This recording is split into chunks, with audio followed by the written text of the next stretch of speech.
se entender com o Meet direito, né? Ele prefere o Zoom. E eu não consigo nunca entrar pelo Zoom. Então, imagine se eu não gravo, né? Aí que fica tudo difícil. Aqui tá só o nosso grupo, Milho, Cássio.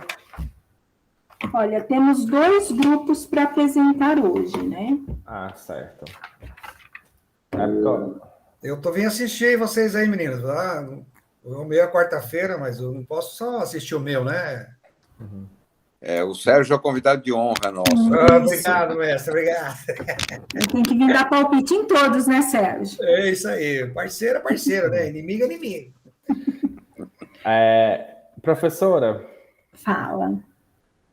Só de antemão, assim, né? Agradecer aí pela excelência aí, pelo profissionalismo e tudo, né? E hoje, assim, agora nesse horário, às 20 horas, eu já estou na minha 15ª aula, tá? Então, se a voz falhar ou a internet falhar, me perdoe, mas a gente já combinou no grupo aí, em diversas reuniões e debates, que a gente tem os suplentes aí, tá bom? Quando todo mundo sabe o que está sendo feito, eles conseguem pegar um embalo e continuar falando, fica tranquilo. Nosso amigo Cássio aí, o excelentíssimo Cássio aí vai iniciar, mas eu tô aqui e também tem os nossos colegas. Nosso trabalho foi muito bem feito assim por todos, assim, bem debatido em reuniões, foi muito legal. A gente aprendeu muito. Que bom. O João Júnior falou que não vai poder vir porque está trabalhando, né? Ele entrou em contato comigo, mas não tem problema, não. Ele fez uma boa propaganda de vocês, né? Do trabalho como um todo. Vamos agora ver como que tá, então. A propaganda foi boa. Vamos agora ver. Na verdade, essa é a diferença do ovo de pato e ovo da galinha. Né? A gente cacareja bastante, né? Daí a gente faz sucesso. Então tá bom. Eu acho que o Miro sabe fazer colocar a apresentação nesse Mix. Gente, tem ali, ó. Ali embaixo. Moleque! Isso, tá vendo? O cara é poderoso. Mas quando você tem que voltar lá no modo apresentação, no primeiro slide, hein? Isso, apareceu aí, galera? Apareceu sim, mas apareceu... Deixa eu ver uma paradinha aqui. Tem que pôr a tacinha ali embaixo. Eu acho também que está no quarto slide, se eu não estou errando o número. Tá. E assim? O Meet, ele tem uma particularidade, tá, gente? Muda aqui no slide pela direita. Isso, aí ele vai mudar. E você vai colocar na tacinha, às vezes ela não vai para frente e para trás.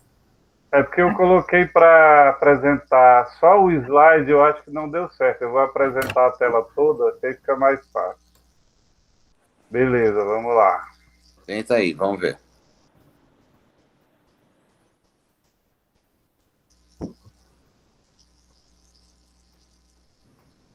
Apresentando a tela toda, deu certo? Deu. Opa! Beleza. Deu certo. Beleza. Professora, são só 2 equipes hoje? Hoje são 2 equipes. É a da Liberdade e essa daí, né? Da Ascensão de Xadrez, é isso? Isso. Esses 2 trabalhos. Certo. Tá legal. Então, como eu falei para vocês, mesmo tendo poucas pessoas, a gente vai para a apresentação. Eu vou estipular os 15 minutos, mas para a gente ter uma ideia mesmo de apresentação. Tá? Mas a gente pode ficar conversando depois. Tá bom? Beleza. Então, bom trabalho para vocês. Podem iniciar aí a apresentação. Bom, eu acho que um primeiro ponto antes da apresentação é a questão dos componentes. E algumas pessoas desse grupo, a gente já faz alguns trabalhos juntos. E a gente prima por uma participação efetiva. Né? E o João Júnior, ele realmente, né, que não está aqui, ele ficou chateado por não poder estar junto, e ele sempre é uma pessoa bastante ativa nas nossas discussões. Eu acho que vale a pena ressaltar essa qualidade, e isso não é retórica, não, é uma realidade nossa, né? E a gente fica muito feliz que às vezes entra sai um, mas a gente está sempre mantendo um espírito de discussão mesmo, porque aqui a gente está para desenvolver, não para arrumar uma nota, né? Então, acho que isso é uma coisa que é uma qualidade do grupo e o grupo faz isso de maneira muito competente e muito correta. Bom, vamos lá. O tema nosso, né, a ascensão do xadrez online durante a pandemia, no novo coronavírus, reinventando a extensão universitária. E quando a gente começa a falar um pouco sobre esse desenvolvimento na questão da pandemia, na verdade, a pandemia, né, do novo coronavírus, ele foi um desafio para uma série de atividades humanas. Né, do ponto de vista de trabalho, a gente teve que se adaptar, do ponto de vista das artes, do ponto de vista de ciência, dos esportes, etc. Algumas dessas situações foram bastante difíceis para alguns esportes. Né? Eu fico imaginando, por exemplo, o boxe. Né? Como é que consegue? Né? Não tem. E, nesse sentido, o xadrez teve uma facilidade pelas características do nosso esporte. Né? Então, acho que esse é um ponto relevante para a gente colocar. Acho que um segundo aspecto em relação à questão da pandemia, né, antes de entrar no artigo propriamente dito, é que o xadrez vem, ao longo do tempo, buscando, isso eu posso falar desde a década de 80, buscando alguma coisa do ponto de vista de tecnologia, né, com os primeiros softwares, né, e a gente foi desenvolvendo esse tipo de coisa. A pandemia, ela veio de uma maneira que trouxe, no mesmo momento, para uma série de atividades, uns desafios enormes. Né? E aí, no caso, aí eu estou entrando já no caso específico do artigo, é a questão da universidade, né, estadual lá de Santa Catarina, que já vinha desenvolvendo, já tinha atividades que eram relativas ao âmbito da comunidade universitária, né, naquilo que eles trabalhavam. E eles tinham um trabalho, de um lado, voltado para a questão do xadrez enquanto divulgação de xadrez, e também, por outro lado, tinha também com os aspectos ligados a novas tecnologias. E isso era feito no ambiente presencial. Com a questão da pandemia, essa situação ela recebe um choque, como todas as nossas, como eu já coloquei, e aí a gente vai ter um esforço da equipe, das pessoas que trabalham, né, na universidade, para trazer aquilo que era feito presencialmente para uma situação online. E aí a gente vai ter, nessa questão da nossa apresentação, e partindo das orientações que você colocou, a questão do projeto, os objetivos, a metodologia, né, as conclusões, os pontos positivos, pontos negativos e algumas curiosidades que a gente viu e abordou sobre isso, e aí a apresentação vai ser feita por 2 pessoas, e eu fiquei nesse primeiro momento falando. Você pode passar aí, Miro? Obrigado. O projeto que existia, né, do núcleo de estudos em xadrez, né, e tecnologia, e aí pega, né, uma palavra em inglês, né, que faz uma junção, e eles foram bastante felizes, né, nesse tipo de coisa, né, do next, né, do próximo. Era uma perna do trabalho que o pessoal da universidade faz, que era na questão do núcleo de estudo, né, em xadrez e tecnologias, onde eles já tinham um trabalho sendo feito para o ensino do xadrez. E isso é alguma coisa relevante. E quando a gente entra no momento de pandemia, né, e aí a própria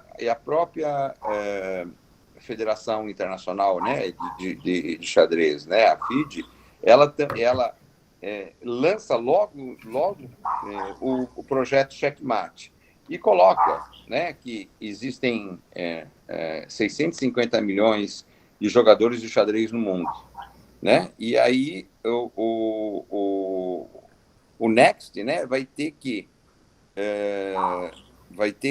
trabalhar para adaptar uma realidade, né, que eles tinham um ambiente de uma comunidade bem restrita para a internet. E aí essa questão de comunidade ganha um novo significado.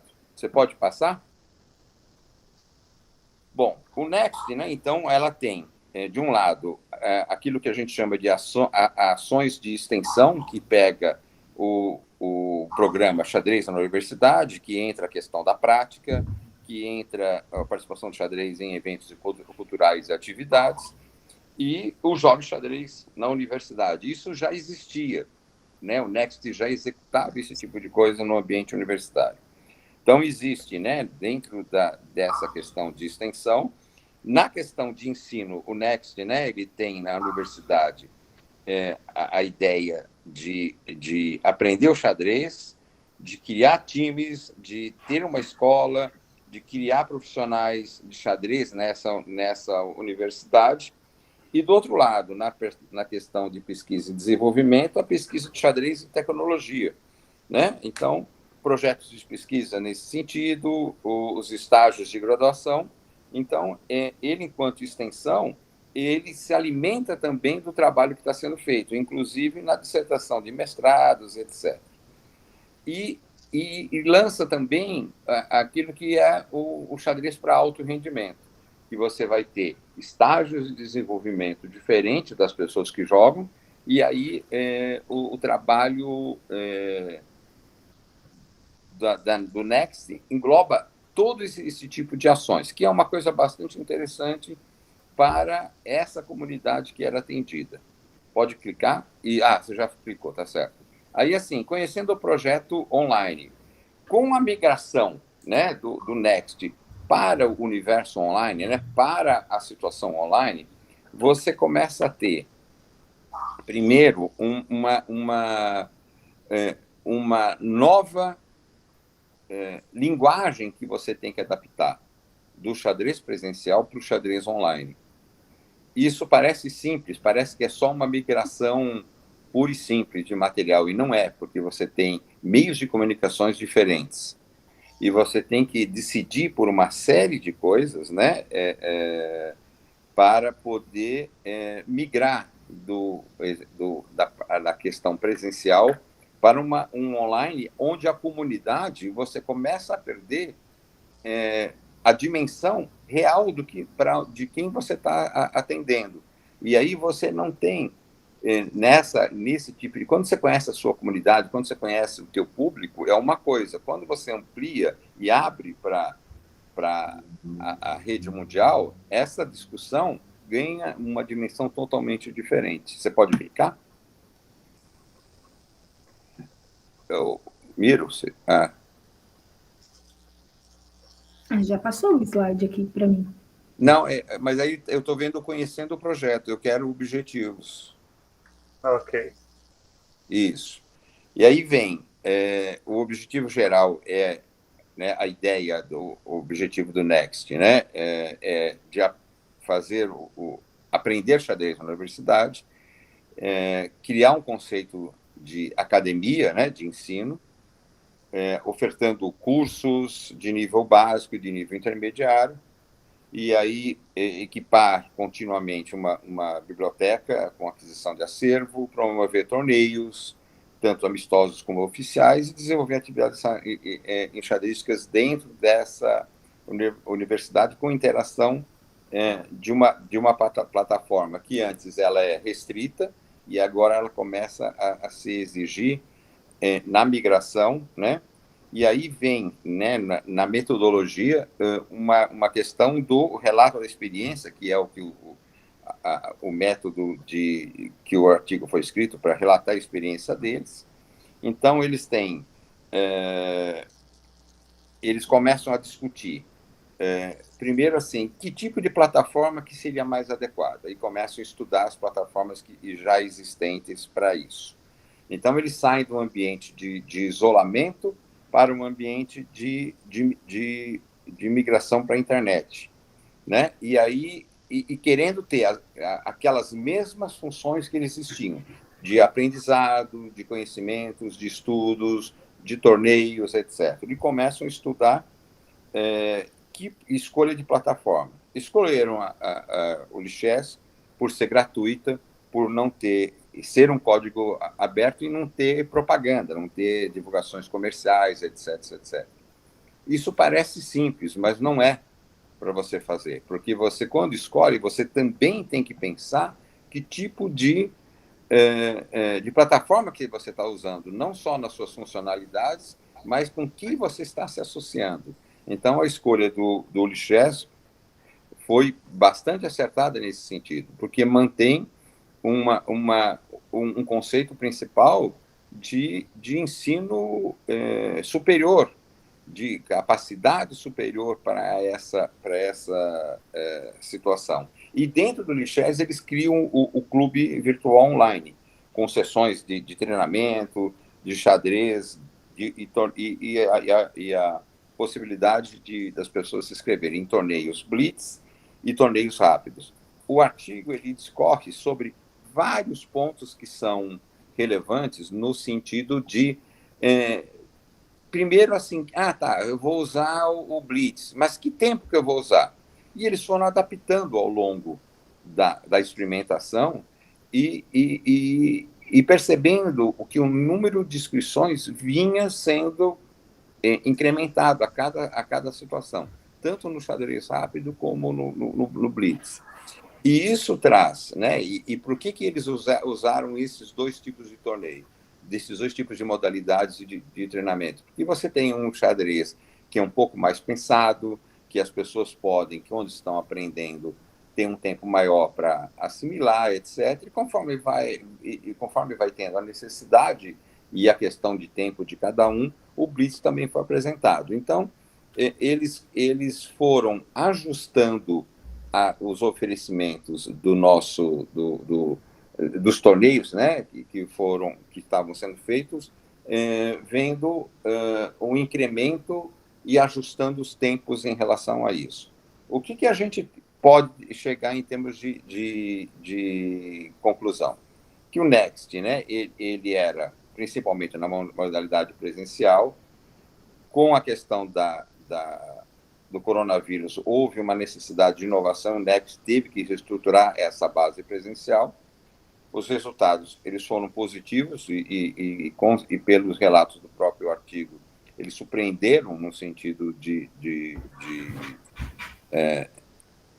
quem eles queriam atender, né? E viram que também que essas atualizações, esses cursos, essas capacitações, esses treinamentos, os torneios, eles começam a ter uma vida que pode, mesmo pós-pandemia, quando ela estiver controlada ou terminar, o aspecto online deve permanecer, né? Esse era quando foi escrito colocando, porque surgiu uma extensão também presencial, mas também online, e melhora exatamente o que eles querem fazer, que é melhorar as tecnologias para o ensino e o desenvolvimento do xadrez.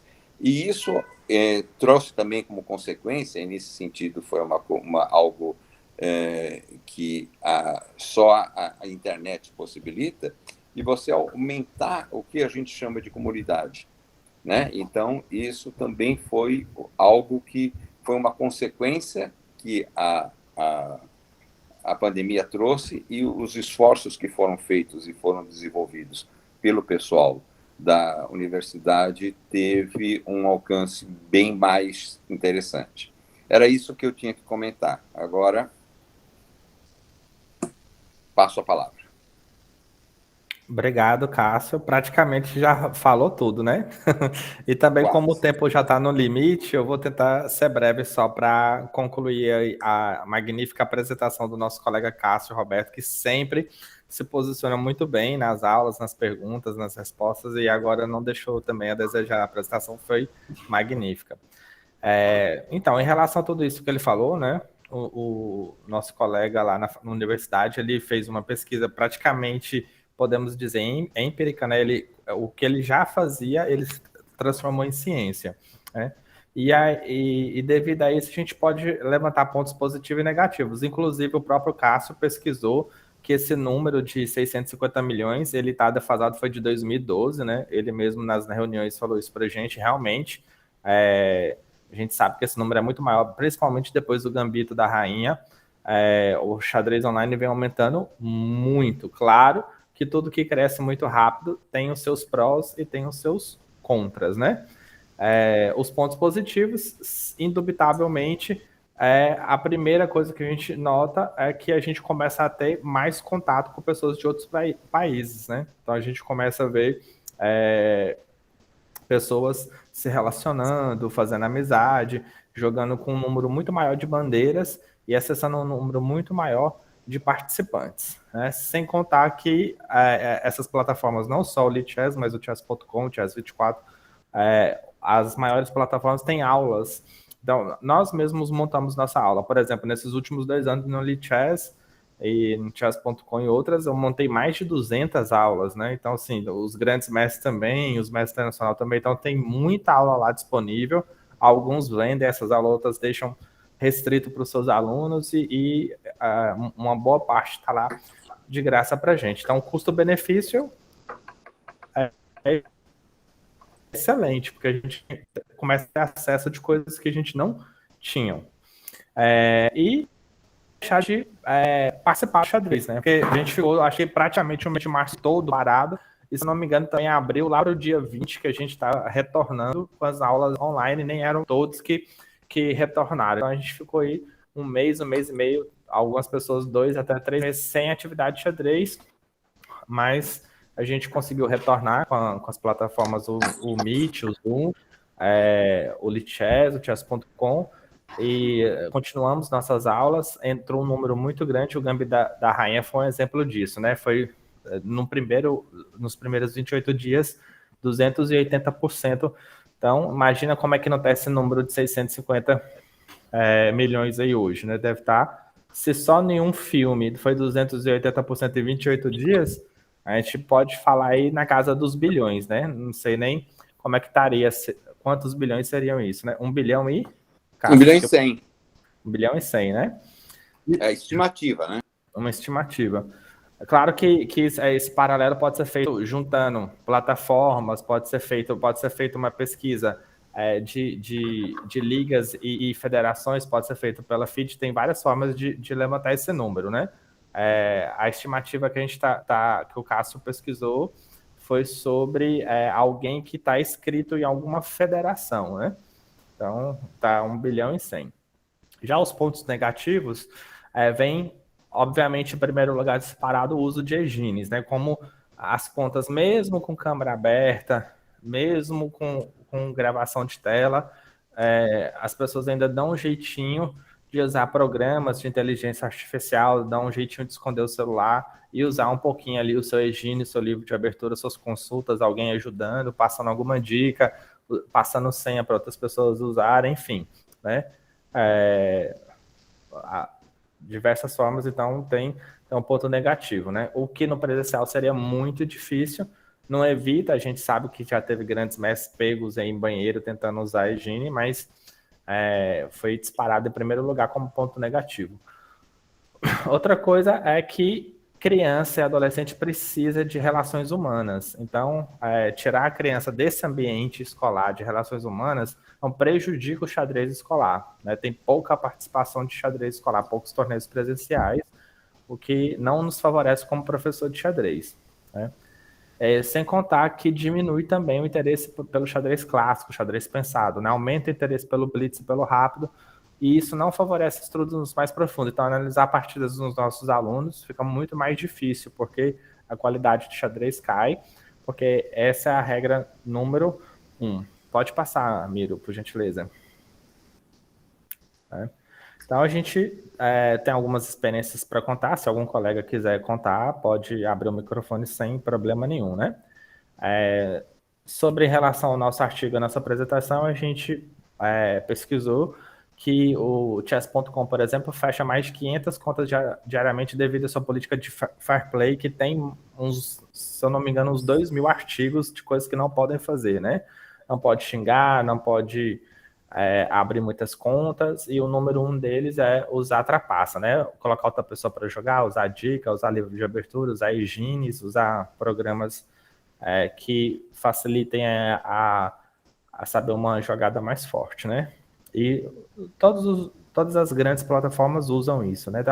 Algumas ainda não, mas as que os enxadristas gostam de jogar, as duas principais, o chess.com, por exemplo, né, chega a 6% das reclamações eles fecharem. Nem todas são injustas, né? A gente conversou aí nos bastidores entre a gente sabe que grandes mestres ao vivo fazendo lives teve sua conta fechada com vergonha, né? Às vezes você tem um clube, uma escola tá ali fazendo conta com seus alunos, né? E ele identifica o IP e começa a fechar. Já aconteceu comigo, né? Assim, eu comecei a abrir contas para os meus alunos, de repente a minha conta que eu estava jogando fechou porque dizendo que eu estava abrindo muitas contas, né? Então isso acontece, mas assim, o número 1 da pesquisa é o uso de higiene, né? E aí a gente apresentou esses pontos positivos e negativos para reflexão dos colegas, né? Do viés presencial online, já que o projeto nosso de pesquisa, tanto do artigo científico como do projeto da universidade, foi sobre o xadrez na pandemia online, ok? Passo a palavra para os colegas, se alguém quiser falar mais alguma coisa, se eu ou o Cássio esquecemos, ou se a professora tiver alguma pergunta, se alguém quiser se pronunciar, fica à vontade. Muito bem. Eu só queria acrescentar rapidinho que essa última parte que a gente colocou de experiências exitosas e tal, a gente está deixando espaço para a galera, né, dentro do nosso tempo, né, aqueles que tiverem alguma experiência interessante do xadrez online, que ele possa compartilhar, né, com o nosso grupo também. Okay? Então, eu vou falar algo que foi trabalhado no artigo, mas eu acredito que contribuiu bastante na expansão do xadrez online foram as transmissões via YouTube, a Twitch, e entra nesse aspecto de comunidade, né? Por mais que não é a mesma coisa no presencial, foi algo que movimentou muito aí. Eu não tenho os números em mãos, mas aí os GMs, e não só os GMs, né? Professores, mestres nacionais, quem não tem titulação, eu acredito que fortaleceu bastante aí a comunidade enxadrística.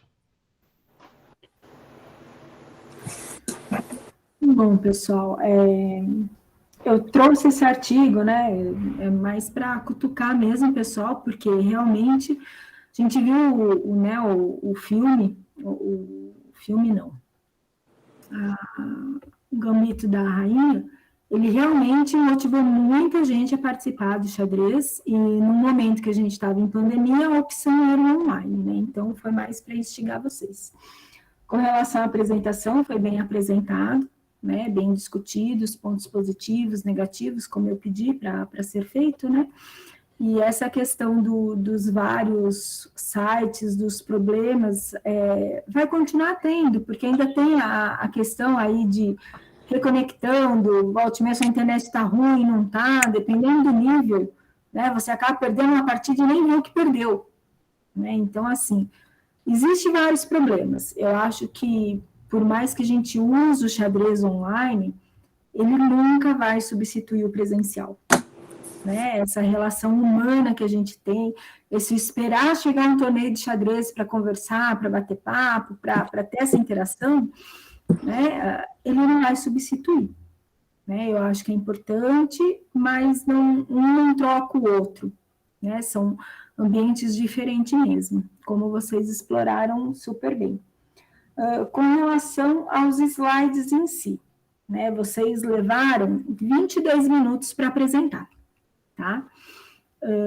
Então, a primeira coisa que a gente costuma usar de regrinha eu tenho 15 minutos, no máximo 15 slides ou menos. Por quê? Normalmente, eu demoro 1 minuto para apresentar cada slide. Tá? Isso é uma média que a gente tem. Tem slide que a gente demora um pouco mais e uns que a gente demora um pouco menos, que é aqueles de capa, que a gente só passa para falar o nome mesmo. Mas se a gente só tem 15 minutos, a gente não pode fazer muitos slides, né? Então, sempre pensar nessa regrinha aí, para montar as apresentações. Outra coisa importante, né? Ali no slide 3, que vocês trouxeram o organograma, ficou bem resumido o que é o contexto do artigo. Porém, a gente não enxerga, tá? Então, ele, né, como era um slide importante, porque falava sobre toda a introdução, estava ali naquele slide. Então, a gente teria que ter dividido ele para ficar mais visível, tá? Fazer de uma maneira que a gente conseguisse enxergar. Se aqui pelo computador eu não estou enxergando, imagine se fosse uma apresentação presencial, né? A gente também não iria enxergar, né? Porque aqui no computador eu consigo chegar mais próximo e fazer alguma coisa e até ver. Agora, numa sala onde tem muitas outras coisas, né, a gente não ia ter essa visão. Então, é mais uma dica para vocês, tá? Mais alguma observação?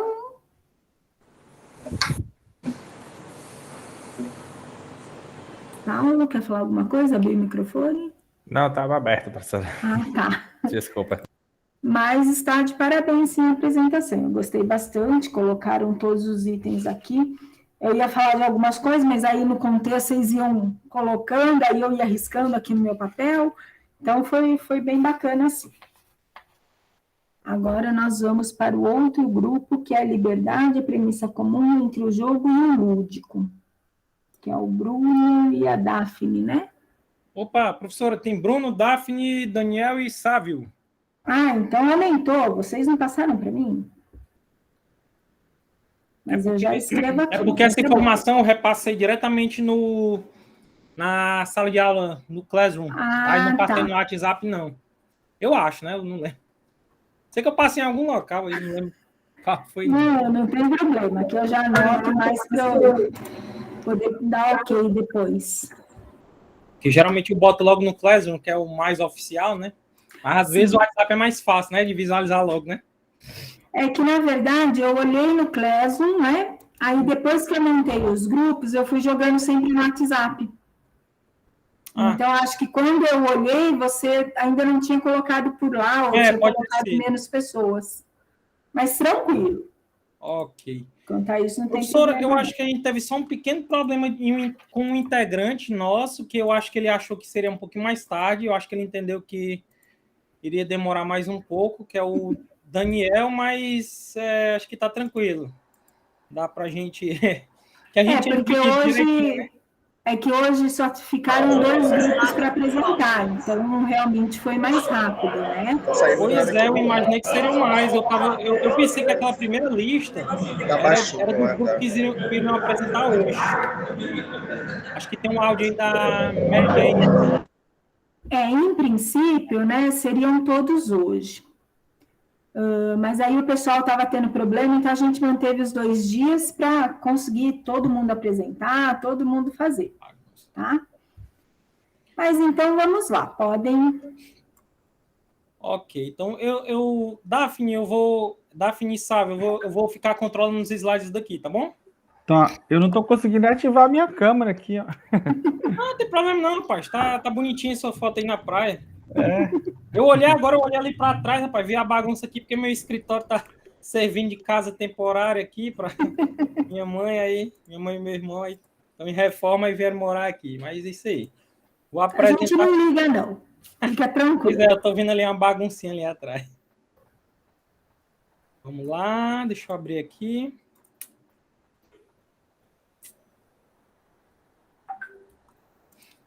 Um instante. Tem tanta versão aqui que...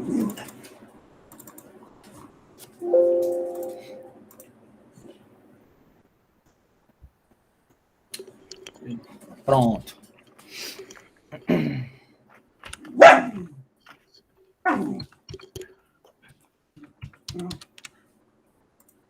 Vamos lá. Peraí, só um instante.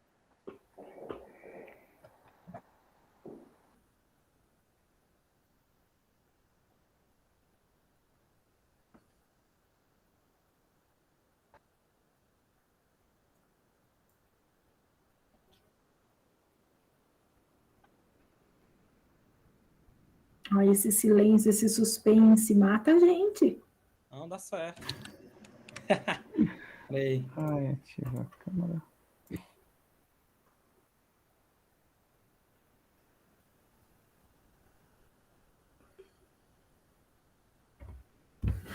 Perfeito, para mim abriu. Vamos lá, né? Me escutam bem? Acredito que sim. Pessoal, o nosso trabalho é intitulado Liberdade, né? A premissa comum entre o jogo e o lúdico, né? Então, assim, o tema central, estou olhando aqui, podemos considerar 8h40, né, professora? Eu comecei agora. Ah, então pronto, tá bom. Então, liberdade é a premissa comum entre o jogo e o lúdico, né? Então, assim, esse artigo, né, ele é muito focado na questão da liberdade em se apresentar esses jogos, né, essas atividades lúdicas para os alunos como uma premissa de desenvolvimento, né? Então, assim, esse trabalho está bastante atrelado ao fato de deixar as crianças escolherem, né, os jogos nos quais elas se adaptavam de maneira melhor, e percebeu-se que isso fazia com que o desenvolvimento pelo interesse, não só o interesse, mas o desenvolvimento das habilidades que estavam sendo requeridas pelos jogos, né, eles se desenvolveram melhor quando se tinha essa liberdade de os alunos escolherem quais eram os jogos que eles se adaptavam mais ou menos, né? Então, deixa eu passar aqui. Pronto, então o trabalho está estruturado aqui dessa forma, né? Sumário, introdução, ludicidade, jogos, instrumentos de expressão lúdica, descrição da pesquisa, os jogos utilizados na pesquisa e a aplicação desses, né? Possibilidades lúdicas do xadrez. Esse tópico foi acrescentado para a gente fazer um link entre esse artigo e o próprio xadrez, né? Que essa parte não tinha no próprio artigo, então a gente fez um link, né? E a conclusão, ok? Então,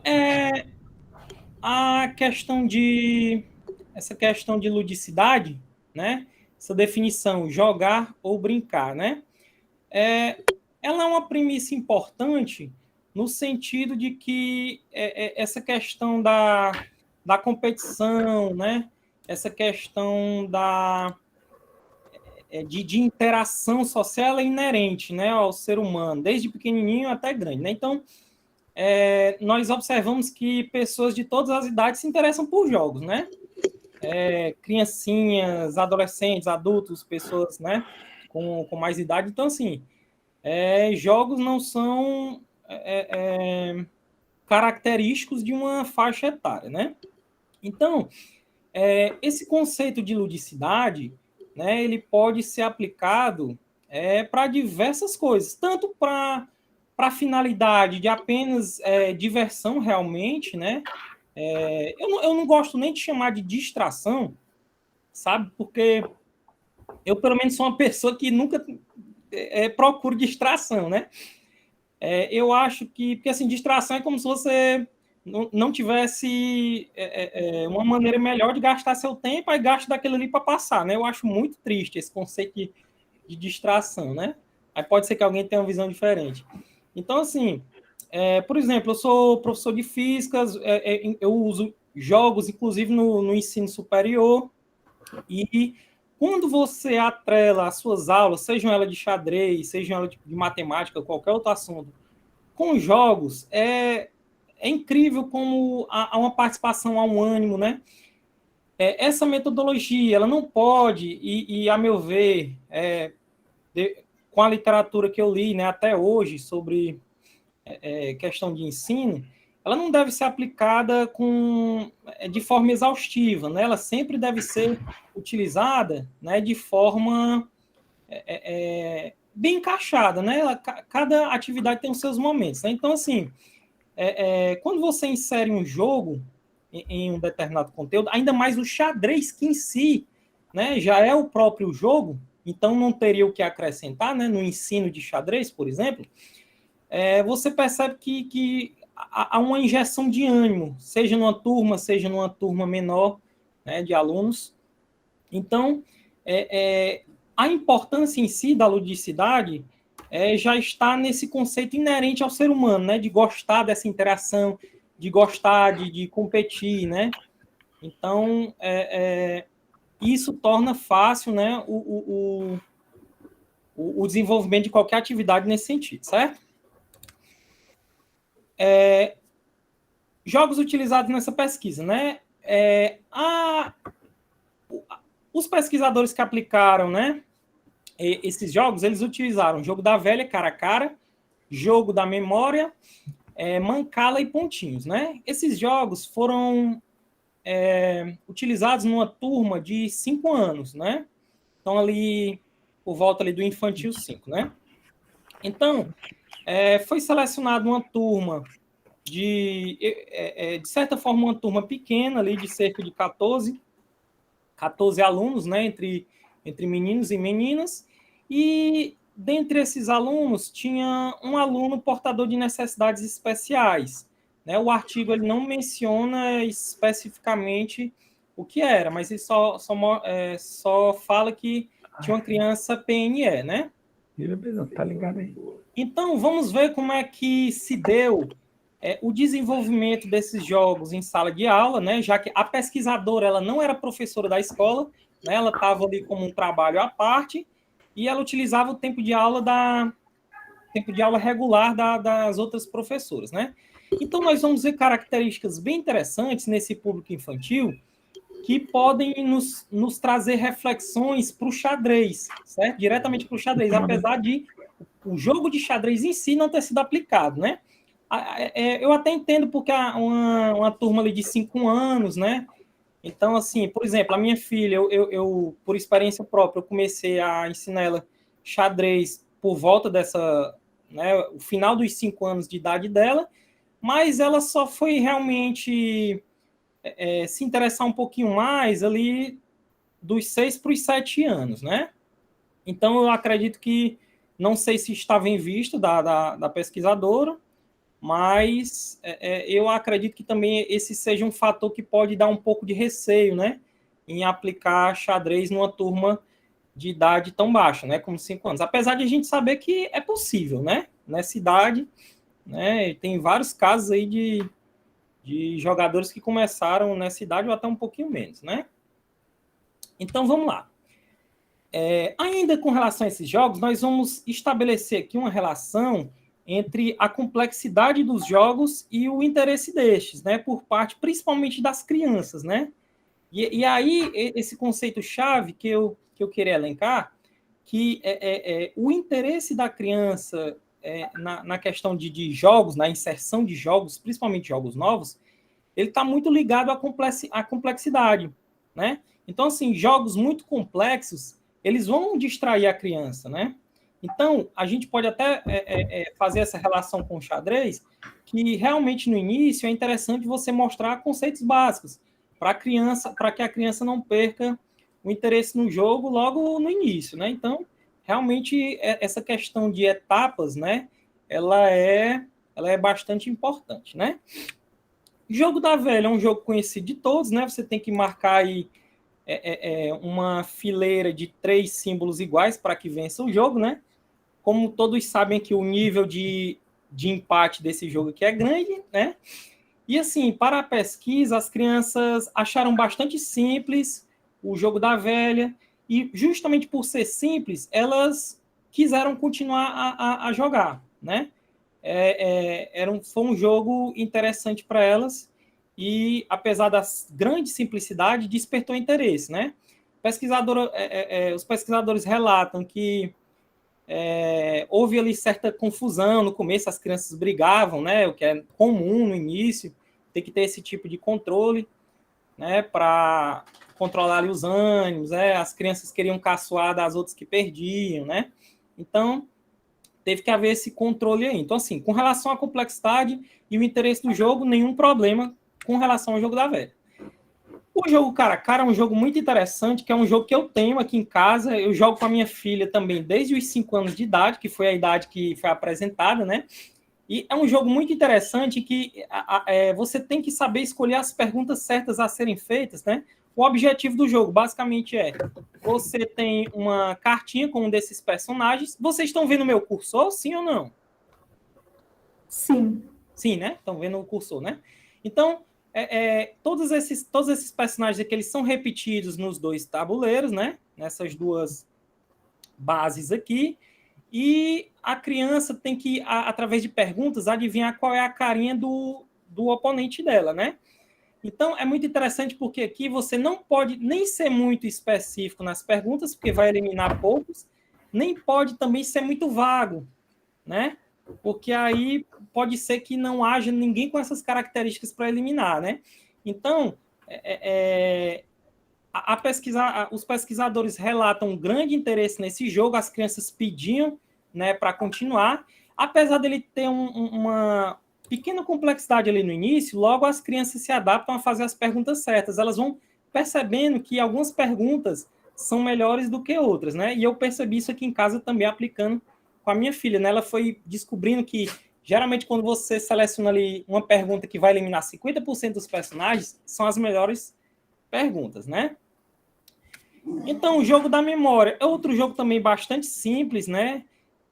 Em que as crianças dessa idade tiveram bastante interesse, justamente também por causa da simplicidade, mas foi relatado pela experiência dos pesquisadores que estava ali mais ou menos em terceiro lugar no interesse dos alunos, né? Porque ele é super fácil de ser entendido, mas ele não tem essa característica de prender tanto, né, a atenção das crianças, né? Mas ele foi ministrado com bastante êxito, né?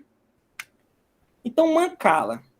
Nesse jogo aqui, há uma certa complexidade em que você tem que fazer uma espécie de semeadura, né, desses grãozinhos aqui, e você tem que ir juntando aqui nessas bases, certo?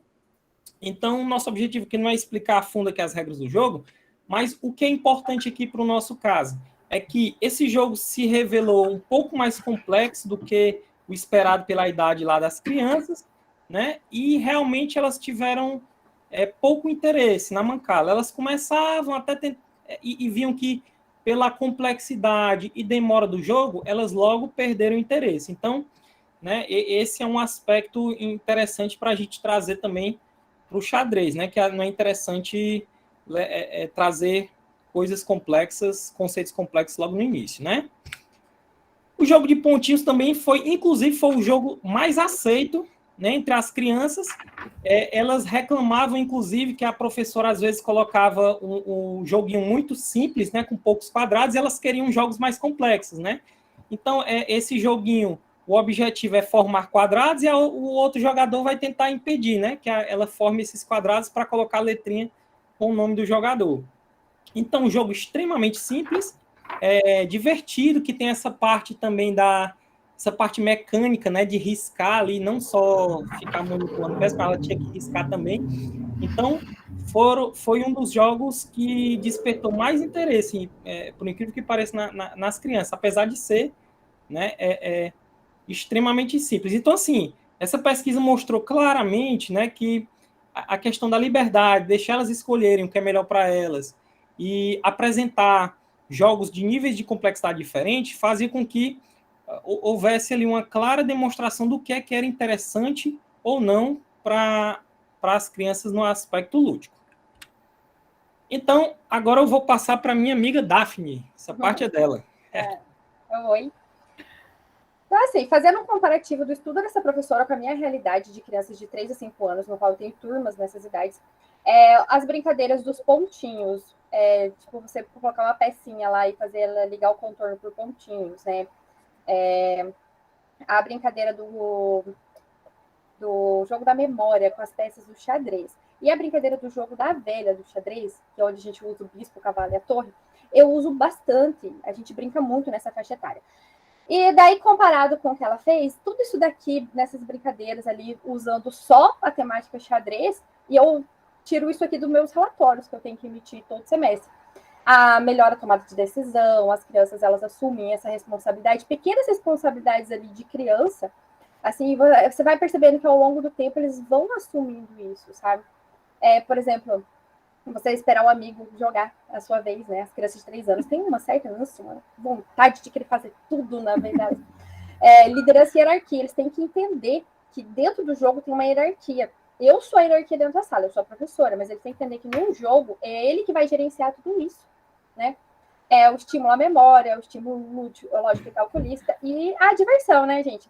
E eu tenho que relatar que sexta-feira, a última aula de xadrez que eu dei, as minhas crianças de 3 anos montaram o tabuleiro sozinha. Os 5 primeiros lances saem, o resto é só alegria. Então, em resumo, é isso, prof.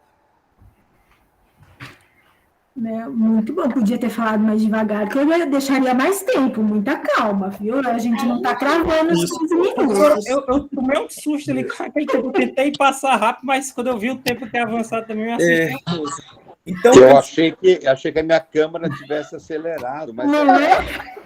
Desculpa, eu sou professora de criança, então a gente... Boa noite, gente. Aí, aqui eu Sávio, tecendo algumas conclusões sobre o artigo, verificamos que, pela própria autora, que as atividades propostas, elas constituem realmente uma ferramenta lúdica e que a ludicidade está muito relacionada ao prazer da atividade e, consequentemente, ao desejo de repetir a atividade. Então, toda vez que os alunos pediam para repetir os jogos, percebeu-se que estava, de fato, tendo o fator lúdico. A única exceção foi no jogo do Mancala, onde não prendeu a atenção dos alunos, e a própria pesquisadora cita que, pelo fato dele ser um jogo mais complexo, né, não está adequado ao nível de desenvolvimento do aluno, tenha tido essa dificuldade dos alunos, e os alunos não quiseram a atividade do jogo da Mancala. Então, ela menciona que realmente é importante estar sempre ligado a essa questão da adequação do nível de desenvolvimento do aluno. E o objetivo geral da pesquisa era verificar se era possível trabalhar o jogo em sala de aula, mas sem desvincular da liberdade, sem ser algo obrigatório. Então, quando o aluno perdia o interesse, eles teriam que mudar a atividade e mudar o jogo. Pode passar aí, por favor, Bruno? Pode passar, por favor, Bruno. Tá. Então, alguns fatores de estímulos foram verificados na pesquisa, que foi o material atrativo, o jogo constituía-se de um material bem atrativo para a criança, e a gente compara aqui com o xadrez, que as peças tornam-se atrativas, né? As peças são diferentes quando as crianças não conhecem, então dá um certo estímulo para o aluno ter aquela curiosidade de aprender o jogo. E também outro fator de estímulo foi a competição, que na pesquisa os próprios alunos eles propuseram uma disputa entre meninos e meninas, e aí ela percebeu que eles ficaram mais estimulados com esse fator da competição. E por fim, a gente conclui que a ludicidade ela tem a possibilidade de despertar o prazer pela aprendizagem, né? E não há necessidade assim de um ambiente rígido e impositor para que o aluno se desenvolva. Por isso que o trabalho se baseou sempre na premissa da liberdade, o fator entre o lúdico e o jogo, e essa liberdade vai contra, né, a questão da rigidez, de impor as coisas, e assim, quando o próprio aluno não tivesse interesse no jogo, eu teria que mudar a atividade. Ela até cita que o professor tem que ter a humildade de reconhecer que aquela atividade não está despertando, e ele ser capaz de encerrar aquela atividade e começar outra, propor outra, mas sempre sem impor ao aluno. Então, assim, tendo realmente o fator da liberdade para que possa o sujeito adquirir o conhecimento. E assim, levando nesse sentido, nós vemos o xadrez como não obrigatório, que muita gente prefere assim, né, o xadrez sendo como não obrigatório, por possibilitar melhor essa aprendizagem por meio de uma atividade lúdica. Essa é a nossa atividade. Obrigado. Mais alguma colocação?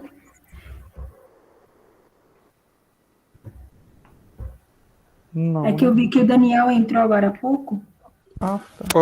As perguntas agora é tudo pro Daniel, né? Descobri por que ele entrou, só para responder, então. Não, eu achei que o pessoal estava brincando lá no grupo, lá, falando que já tinha apresentado. Falei, não, mas tinha falado tudo depois das 9, eu cheguei adiantado ainda. Tá vendo? É que você chegou no momento exato, crucial. Que é o seu horário.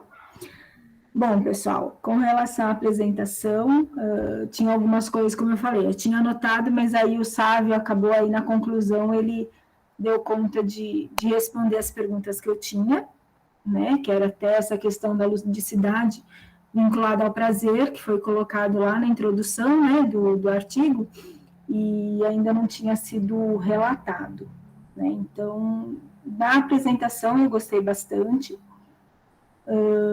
coisas assim em geral.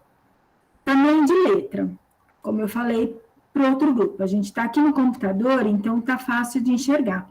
Mas vocês usaram letras pequenas, tudo em minúscula e bem próximas uma da outra.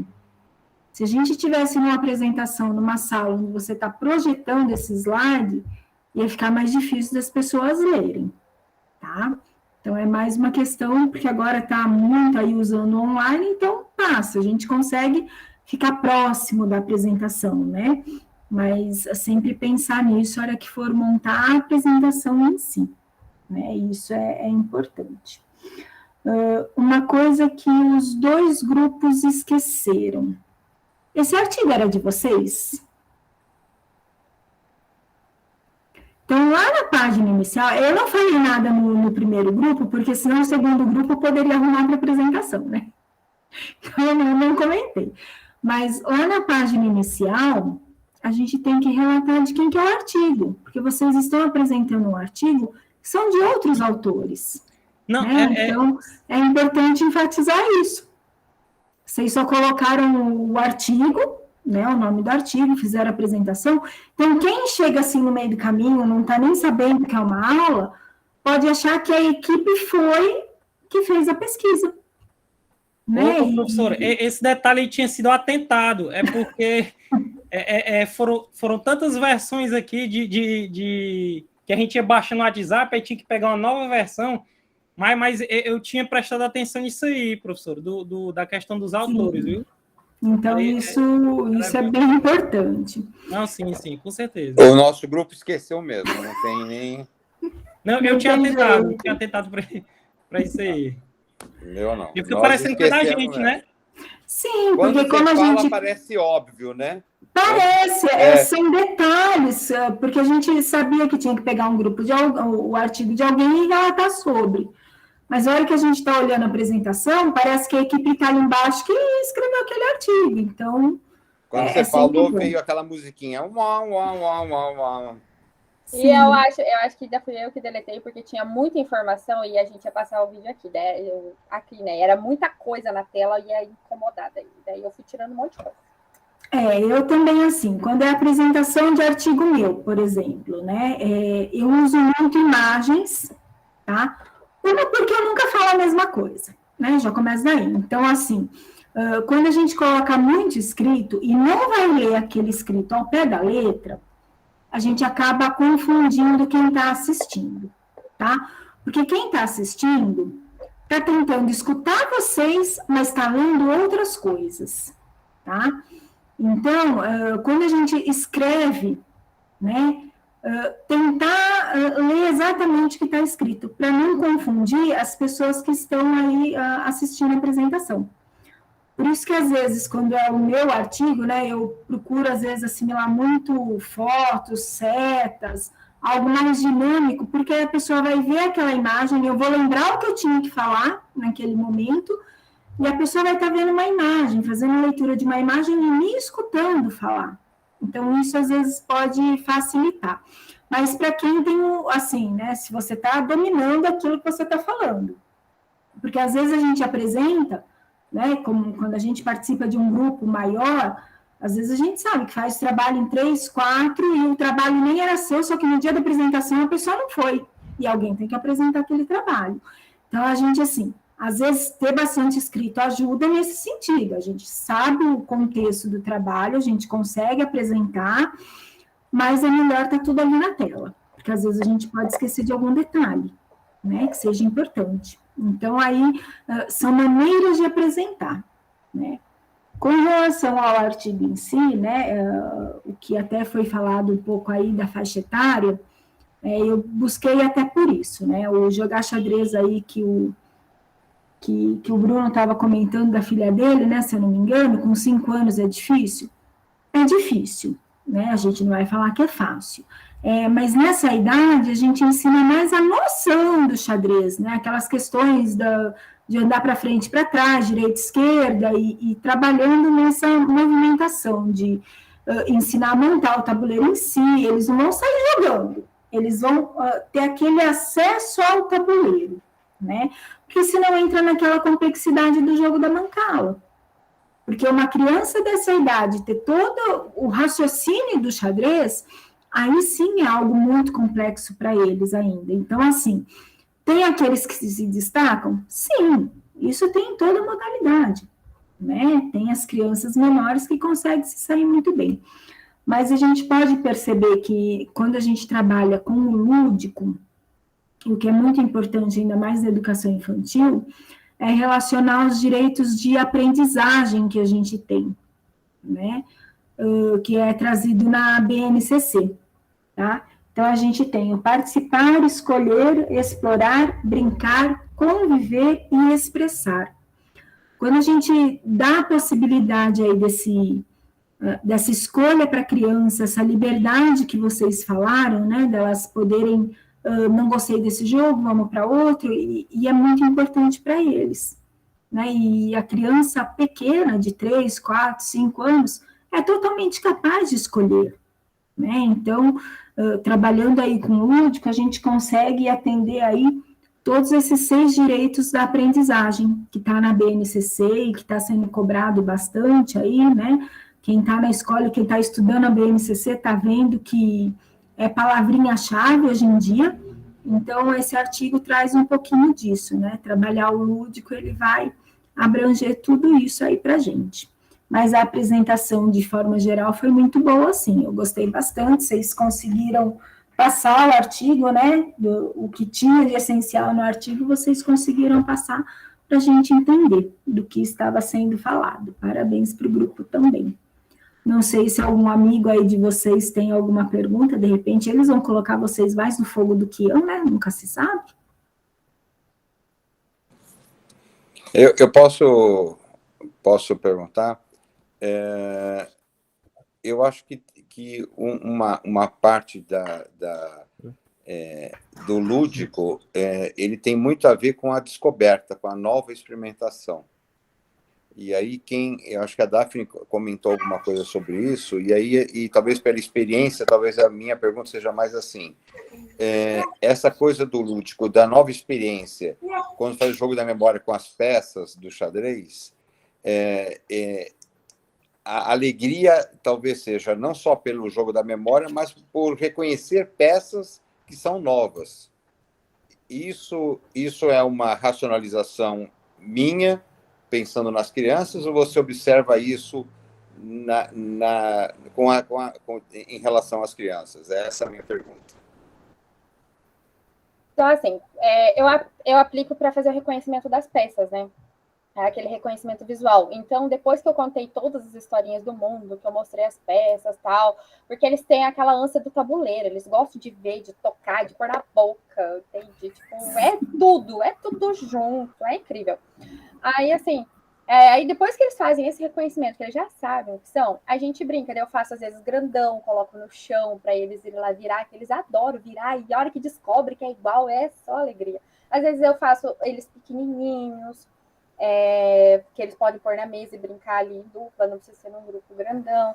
Então eu vou variando, E tem um dado também que eu faço com as pecinhas, com todas as pecinhas, que eles jogam para cima e a pecinha que virar, eles têm que correr lá, pegar, mexer, fazer o que quiser.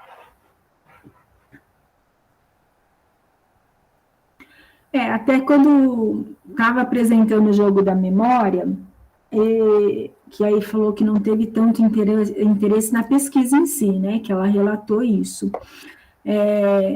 Eu acho que tudo depende de como você monta esse jogo da memória, até como a Daphne está colocando aqui para a gente.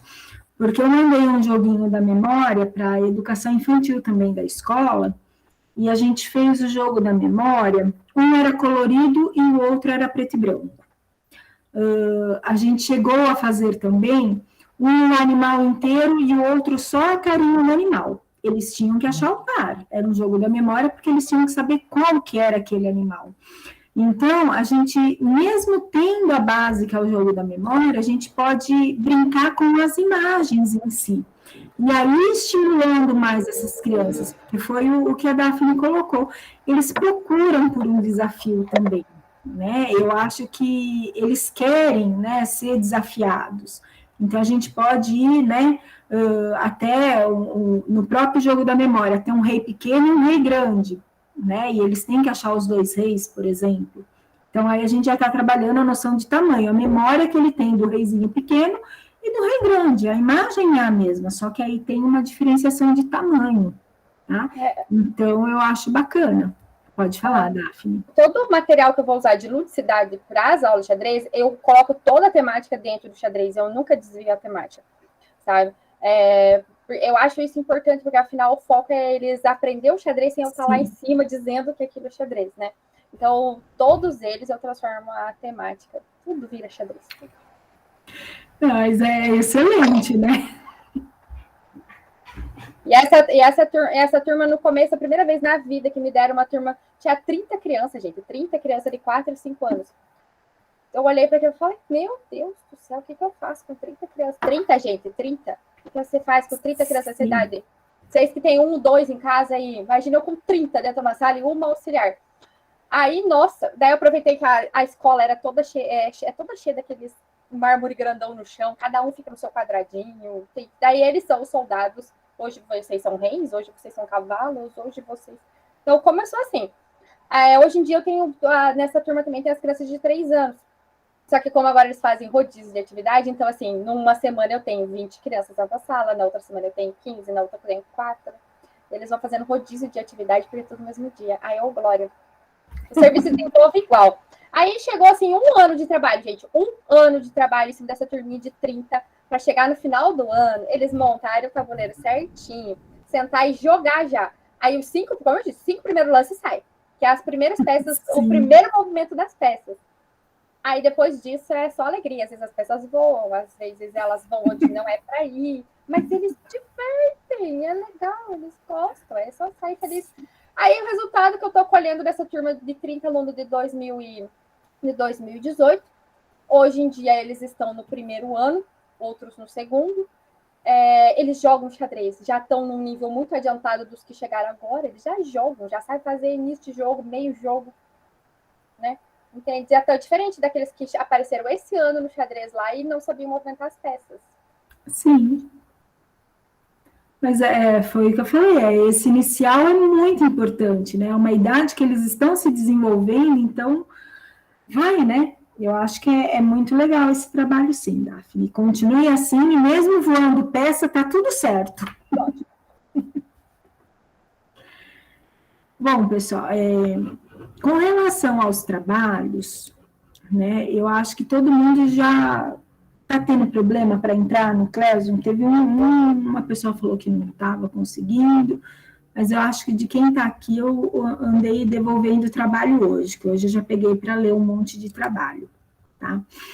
Eu só vou aqui projetar para vocês, eu coloquei os trabalhos que já foram pedidos para vocês, né? Para vocês terem uma ideia.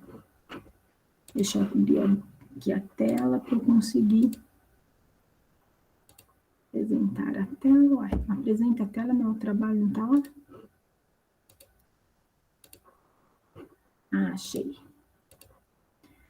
Então, já foi pedido para vocês, acho que está todo mundo enxergando aí.